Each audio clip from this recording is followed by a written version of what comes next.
Os bancos de osso no Brasil usam uma tecnologia onde esse osso é lavado, armazenado, removido todas as células sem que haja necessidade de irradiação. Por isso o resultado é quase 95% semelhante ao osso do próprio paciente. O termo rejeição só se utiliza para tecidos que têm proteínas. O tecido ósseo do banco de ossos passa por um processamento, por um tratamento onde essas proteínas são eliminadas. Tá? Então, o risco de rejeição para o osso oriundo do banco de ossos não existe. E os trabalhos científicos comprovam isso. Na área da cirurgia bucomaxilofacial e na implantodontia, a gente usa para reconstruir defeitos ósseos que possam ter acontecido nos maxilares, seja devido à retirada de tumores, seja devido a acidentes, que a pessoa perdeu alguma parte do osso maxilar, ou então, no caso de atrofia dos maxilares, quando a pessoa perdeu os dentes há muitos anos, esses maxilares foram atrofiando, e então a gente, para poder reabilitar o paciente com implantes, que é uma coisa que devolve, é um tipo de tratamento que devolve o processo mastigatório adequado para as pessoas, então a gente utiliza o enxerto ósseo para dar condições de se colocar os implantes dentários. As vantagens que nós temos são, primeiro, cirurgia apenas no local onde encontra-se a alteração. Eu não preciso fazer uma abordagem numa outra área, num outro sítio, para retirar o osso. Né? Então essa é a primeira vantagem. Segunda vantagem, menos sangramento. Terceira vantagem, menor tempo cirúrgico. Quarta vantagem, menor tempo de anestesia. Quinta vantagem, menores chances de complicações, porque uma área só foi operada. Sexta vantagem, em níveis hospitalares, tempo cirúrgico hospitalar do paciente também menor. Nos dias de hoje, as vantagens praticamente são semelhantes, né? Ou até superiores aos ossos autógenos. Transplante de órgãos. Com certeza você já ouviu esse termo. E transplante de osso? Enxerto de osso. Você vai conhecer em detalhes no programa de hoje todo o processamento que é feito da doação de um osso.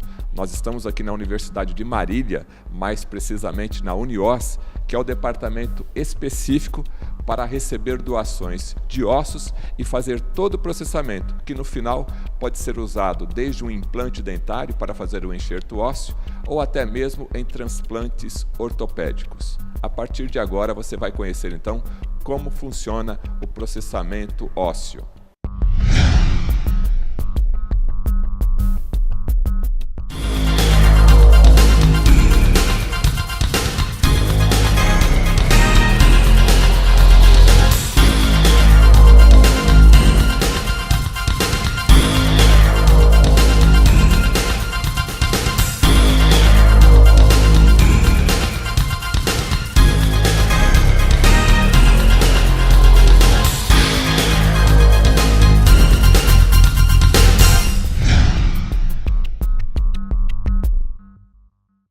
Nós estamos aqui na Universidade de Marília, mais precisamente na Uniós, no departamento que é o Banco de Osso da Universidade de Marília. E você vai conhecer em detalhes como que é todo esse processo ao receber esse osso. Nós vamos conhecer agora. O doutor Eduardo é quem vai recepcionar a gente. E a gente vai conhecer em detalhes, então, doutor Eduardo, como que é todo esse processo da recepção de um doador que está doando o seu tecido ósseo até o processamento final. Como que é feito esse processamento a partir da doação? Bom, a partir da doação, quando o tecido ósseo chega ao banco, ele recebe o primeiro tratamento, onde ele vai ser acomodado nessa sala de recepção de tecidos, nas embalagens adequadas, para depois ser acomodado nos primeiros freezers de armazenamento, onde nós vamos para outra sala conhecer o outro espaço do banco. Então a gente vai acompanhar aqui o doutor Eduardo, que é responsável pela Uniós, aqui o Banco de Osso da Universidade de Marília. E nós estamos entrando aqui já numa outra área do Banco de Osso, da Uniós aqui. E o doutor Eduardo vai explicar para a gente, já uma sala totalmente refrigerada, o ambiente aqui é bastante frio. E como que é feito todo o processo aqui dentro, doutor Eduardo? Bom, nessa sala de armazenamento, nós mantemos os freezers que congelam o osso a 80 graus negativos, Para isso, essa sala fica constantemente a 18 graus, para que haja um melhor funcionamento dos equipamentos. Assim que o osso chega no banco, ele é embalado e ele é acomodado no primeiro freezer, que é o freezer de recepção de tecidos não liberados. E aqui ele vai ficar armazenado durante aproximadamente 6 meses, até que saiam todos os resultados dos exames necessários para garantir a qualidade. Durante a captação foram colhidos vários exames para a cultura de aeróbio, anaeróbio e fungos, para garantir que não haja nenhuma contaminação desse osso durante a retirada. E esses exames levam aproximadamente 40 dias até sair os seus resultados. Só depois desse período que ele vai poder começar a sua etapa de processamento. Então, durante esse período, ele fica armazenado nesse freezer de osso não liberado. E a doação, logicamente, que tipo de doador que pode fazer realmente a doação do tecido ósseo? Bom, nós captamos doador de morte encefálica, onde ele teve um diagnóstico de morte encefálica já determinado, o paciente já está morto, porém os órgãos ainda continuam funcionando para ser retirado para transplantes. Então, esses doadores estão doando coração, fígado, rim, pâncreas, pulmão, pele, ossos, vasos. Então, esse doador de múltiplos órgãos e tecidos. Anteriormente chamava de morte cerebral, é uma situação onde o indivíduo ele perde todas as suas capacidades de maneira definitiva e irreversível da função cerebral. Tá? Geralmente são pacientes que sofrem acidentes de trânsito ou doenças cerebrovasculares, onde ele tem uma causa clara e conhecida da lesão cerebral e que levou ele a perder toda a sua capacidade de função cerebral. O diagnóstico de morte encefálica é feito através de um protocolo, né? E que a grande maioria desses pacientes que fazem um diagnóstico de morte encefálica acaba sendo um potencial doador. Quando a gente suspeita que o doente tem morte encefálica, a gente abre inicialmente o protocolo, são solicitados alguns exames básicos para iniciar o protocolo, faz a primeira prova clínica, 6 horas depois o outro colega neurologista repete essas provas clínicas de morte encefálica e aí solicitamos o exame confirmatório, que vai depender da disponibilidade do serviço. Então, se nós tivermos um serviço, uma arteriografia, como nós temos no Santa Rita, imediatamente a gente pode já completar o diagnóstico de morte encefálica com 8 horas depois de ter iniciado o protocolo. Isso depende muito da condição do doente. Tá? Então, feito o diagnóstico de morte encefálica, deve-se abordado a família sobre a situação do seu ente querido, que ele está em óbito, ele está morto, né? E sobre a possibilidade ou não de doação. Tá? E aí esse doente pode ficar por 6, 10, 12, 24, até 36 horas em morte encefálica. Mas é claro que assim, se esse paciente for um doador, esse doente vai ser mantido vivo com suporte ventilatório, com suporte mecânico, até as centrais de captações virem captar os órgãos necessários. Agora a gente vai mostrar para vocês como que é essa recepção, como que é o osso quando ele chega aqui na Uniós. A doutora Carla agora, doutora Carla, por favor, eu gostaria que a senhora abrisse ali o freezer e falasse para a gente, então, como que esse material é recebido aqui e armazenado. Esses tecidos eles chegam naquela sala, né, que vocês viram, eles passam para cá e eles são rastreados, a gente coloca a marcação deles, aí cada doador fica dentro dessa embalagem. Então, nessa embalagem nós temos fêmur, tíbia, ou seja, os ossos da perna. Isso, aguardando a quarentena para depois eles serem liberados. Doutora Carla, depois de toda a segurança, né, dos exames comprovando que esse material não tem nenhum tipo de doença, nenhum tipo de contaminação, ou seja, levou mais ou menos 6 meses, o que acontece com esse material? Aí ele é passado para a sala limpa, onde nós vamos fazer todo o processamento do tecido ósseo. Então a gente vai conhecer agora o que é essa sala limpa que vai ser feito esse processamento ósseo.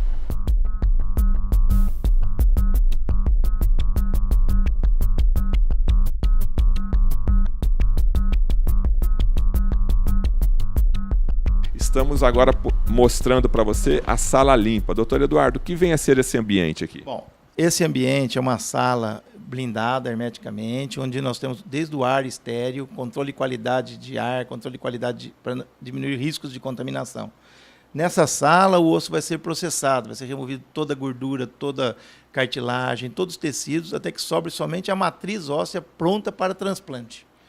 Nessa sala, durante o processamento, são colhidos também exames de cultura para descartar riscos de que possa haver uma contaminação durante o processamento. Depois desse processamento, então, o osso já sai daqui embalado, pronto para uso, só que aí ele vai ser armazenado num outro freezer, aguardando o resultado dos exames que foram colhidos após o processamento. Nós estamos observando aqui 2 portas, é uma sala totalmente diferenciada, você está vendo aí através das imagens. A sala limpa consiste numa sala onde todo o ar da sala é filtrado. Então, o ar que entra nessa sala é um ar estéreo. A sala é pressurizada de forma que nenhuma impureza externa entre nessa sala. Isso garante que não haja nada em circulação no ar, nenhuma bactéria, nenhuma poeira, nenhuma contaminação e suspensão no ar da sala, o que garante a qualidade do processamento. Desde a captação lá no hospital, onde o doador estava internado, até o resultado final do osso processado, ele passa por várias etapas de auditoria, onde são colhidos vários exames para descartar possíveis contaminações, e bem como para o paciente ser aceito como doador, foram feitas todas as sorologias para que ele não tenha transmissão de AIDS, hepatite, e infinidade de doenças, como se fosse uma transfusão sanguínea. Isso para o paciente, ele já recebe isso com tranquilidade, naturalidade, quando o cirurgião fala para ele, a gente vai fazer um enxerto ósseo de um banco de osso? Em geral, sim, porque as pessoas elas estão preocupadas em reabilitar o processo mastigatório que está perdido. As pessoas estão sem função mastigatória e elas precisam querem ser reabilitadas. Então, a gente dá essa opção de usar enxertos ósseos para poder realmente ter uma base óssea para a instalação dos implantes dentários. Que tipo de profissional faz o processamento ósseo aqui, doutor? O processamento é feito por biomédicos, enfermeiros e cirurgiões. Tá? Nós temos uma equipe mista, então nós temos 2 biomédicos, 3 enfermeiros e 3 cirurgiões que participam no processamento desse tecido ósseo. Em termos de tempo, quando aquela peça, né, ela está liberada para fazer o processamento, até o final de toda essa etapa, leva quanto tempo? Do momento que o osso chega no banco até ele poder ser distribuído ao usuário, aproximadamente 6 meses. Para que a gente tenha um controle adequado da qualidade do tecido, tempo hábil para que saia o resultado dos exames de cada etapa, para que a gente possa garantir a qualidade do tecido, 6 meses. E a parte específica do processamento ósseo, a limpeza, levaria quanto tempo? Olha, quando o osso entra nessa sala para ser processado, ele entra e sai pronto. Geralmente 6, 7 horas de processamento dentro dessa sala. E daqui ele já sai pronto e embalado.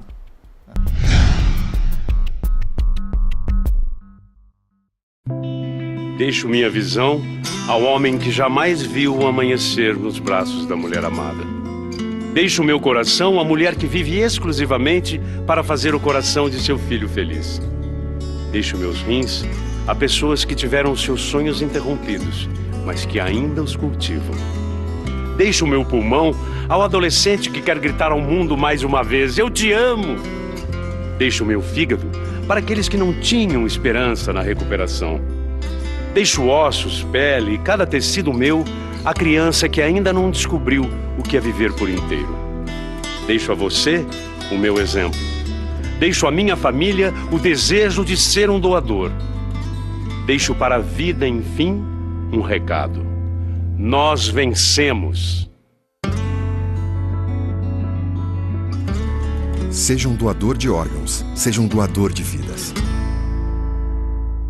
Você, usuário do transporte coletivo, tá na hora de trocar seu cartão Passe Fácil. Procure o quiosque no Terminal Central para mais informações. É rápido, é moderno e o melhor, é grátis. Tá na hora de trocar seu cartão Passe Fácil. Tá esperando o que pra trocar? Utilizando o cartão Passe Fácil fora do horário de pico, você paga apenas R$2 na passagem. O desconto é de domingo a domingo, das 8h30 às 11 horas e das 13h30 às 16 horas. Além de economizar, você colabora com o transporte público e com o trânsito. Doutor Eduardo, o que garante essa qualidade desse material e o que nós podemos orientar o telespectador, o paciente profissional, nessa questão de rejeição do tecido ósseo? Bom, rejeição, é importante a gente entender que quem causa rejeição num transplante de tecido são as células presentes nesse tecido. A partir do momento que durante o processamento nós removemos todas as células, eu já não tenho mais o risco de rejeição. Eu só tenho a proteína óssea acelularizada. Por isso que nós não temos rejeição para transplante de tecido ósseo. Toda a metodologia de processamento, o congelamento em si, produz a quebra de todas as células daquele tecido ósseo. Aí, na hora que esse osso vai ser processado, na aspiração daquele tecido, todo esse conteúdo é removido, de forma que não fica sangue, não fica gordura, não fica nenhuma célula íntegra naquele tecido ósseo. Doutor Eduardo, outra grande preocupação do nosso público, até do profissional que manipula o tecido ósseo, como doador e como receptor, é a questão da segurança das doenças transmissíveis. Como que nós podemos garantir que esse material não vai causar nenhuma doença mais complicada no futuro? Existem já trabalhos publicados na literatura recente, onde, avaliando 25 anos de uso de banco de osso no mundo inteiro, não existe até o presente momento nenhum caso de transmissão de doenças virais ou bacterianas transmitida por bancos de osso que seguem as normas de controle de qualidade da Associação Americana de Banco de Tecidos. Essa é uma segurança muito grande que a gente pode dar para os nossos pacientes. Bem, então você está observando a parte final do processamento ósseo, já o biomédico ali no caso, fazendo o selamento, o fechamento do osso em uma embalagem totalmente lacrada. Depois que essa embalagem é lacrada, a gente vai caminhar aqui para essa sala onde fica armazenado o tecido ósseo. Mais uma vez a doutora Carla vai dar essas informações para nós. Doutora Carla, então nós observamos ali o fechamento do processamento, né? E a embalagem totalmente fechada. Aquela embalagem vem para cá? Vem para cá. Ele sai em 3 embalagens estéreas, armazenado em 3 pacotes e vem para o nosso freezer. Cada doador, nós guardamos uma amostra para que seja, se caso necessário, faça uma repetição de algum tipo de exame. Então aqui nesse espaço nós temos armazenado possivelmente o primeiro doador do Uniose, nós temos aqui. Isso, nós temos todos os doadores que são processados. Esse material fica durante 25 anos para controle e para a segurança do paciente que recebeu essa doação. Isso. E os outros compartimentos nós temos o quê? Esses daqui são ossos que estão liberados para quando os profissionais fazem a solicitação, eles já estão prontos para serem enviados. Na área médica, o profissional tem que ser autorizado pelo Ministério da Saúde e o hospital onde vai ser feita a cirurgia também tem que ser no hospital transplantador. Na área de odontologia, o profissional tem que ser especialista em periodontia, implantodontia ou bucomaxilofacial e também tem que ser autorizado pelo Serviço Nacional de Transplante. Não é qualquer profissional hoje que está autorizado a executar essa técnica. Hoje nós temos aproximadamente 3 a 4 mil profissionais na odontologia no Brasil autorizados a executar esses transplantes. Ele é enviado nessa maneira aqui. E nós temos vários tipos, que são os particulados, os blocos, e ele é enviado dessa maneira. Nós temos aqui a etiqueta com todas as informações necessárias para o profissional.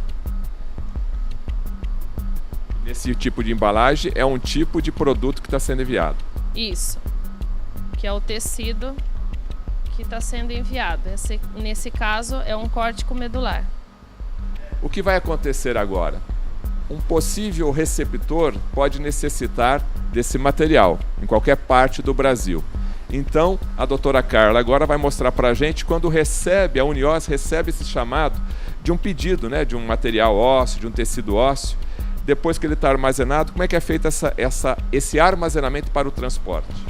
Aí é feita a solicitação do profissional, aí nós temos as caixas devidamente apropriadas, colocado o tecido solicitado dentro da caixa, com gelo apropriado, que é menos 80 graus, ele sai daqui, aqui dentro da caixa, com gelo a menos 80 graus, e é enviado para todo o Brasil. É cronometrado, nós temos vários trabalhos, vários segmentos de trabalho para garantir que esse material chegue em boas condições para o profissional até 72 horas. Bem, você conheceu então a parte interna da Uniose, que é o banco de osso da Universidade de Marília, como que é feita toda a recepção desse material, desse tecido humano ósseo, o processamento, armazenamento e o envio. Agora você vai conhecer toda essa parte de logística e também a questão biológica, as informações para a segurança do receptor desse tecido humano, do tecido ósseo. Faz parte do processo de reparação, de incorporação, né, desse bloco ósseo alojado a um sítio, né, ou desse particulado alojado a um sítio. Ele vai se incorporar junto com o tecido de reparo, ou seja, vai formar um tecido ósseo que vai servir de arcabouço, né, para posteriormente ali realizar-se implantes, por exemplo, ou ainda serve de arcabouço para eliminar um defeito, uma deformidade, né? E o tecido ósseo ali formado é um tecido ósseo com condição original inicial. E a gente gostaria de saber da doutora Carla o que vocês controlam, que tipo de informação fica armazenada aqui na parte administrativa. Então, nós temos todos a parte de gerenciamento dos cadastros dos doadores, todo o controle da sorologia do doador, todas as informações do prontuário do doador, até que esse tecido seja liberado. Aí é feita a solicitação por um profissional e nós temos o controle de toda a rastreabilidade de onde fica esse tecido ósseo. Nós temos todo o gerenciamento desses exames de sorologia, de hepatite, HIV. Isso a gente consegue gerenciar no nosso programa. Só libera depois de totalmente aprovado e com total segurança. Só libera depois de total segurança. Uma das partes mais importantes do nosso gerenciamento é a parte de rastreabilidade, onde o profissional, depois de feita a cirurgia, ele coloca as etiquetas aqui. E com isso, a gente consegue ter um controle desde o tecido, da gente saber que doador que foi, quais toda a parte da sorologia do doador, os exames que foram feitos, até a parte do receptor, em quem foi utilizado esse enxerto, e essa parte de rastreabilidade ela é armazenada com a gente durante 40 anos. Como que a legislação brasileira regulamenta essa questão da doação de qualquer tecido, inclusive o tecido ósseo? Olha, isso é muito importante. Todo transplante ele é doado gratuitamente ao paciente. Vamos partir que no Brasil existem 6 bancos de tecido musculoesquelético, 6 bancos de ossos autorizados pelo Ministério da Saúde. Então, a solicitação do osso deve ser diretamente ao banco de osso. Não existe distribuidor de osso, não existe representante de banco de osso. Tem que ser direto ao banco. Esse osso ele é doado ao paciente, gratuitamente. A Portaria de Lei 1687, de 20 de setembro de 2002, regulamenta os custos desse procedimento, que é tabelado pelo próprio Ministério da Saúde. Se o paciente está internado no hospital e ele vai receber esse osso via SUS, o SUS vai cobrir o custo do processamento. O osso é gratuito, mas não significa que ele não teve custo para chegar à condição de ser transplantado. E esse custo ele é coberto ou pelo Ministério da Saúde, pelo SUS, ou pelos convênios, ou pelo paciente se ele estiver num tratamento particular. Mas o custo desse processamento é o mesmo, é tabelado por portaria. E diga-se de passagem, comparando isso com qualquer biomaterial no mercado, ele é praticamente 1/3 do custo de qualquer outro substituto ósseo no mercado.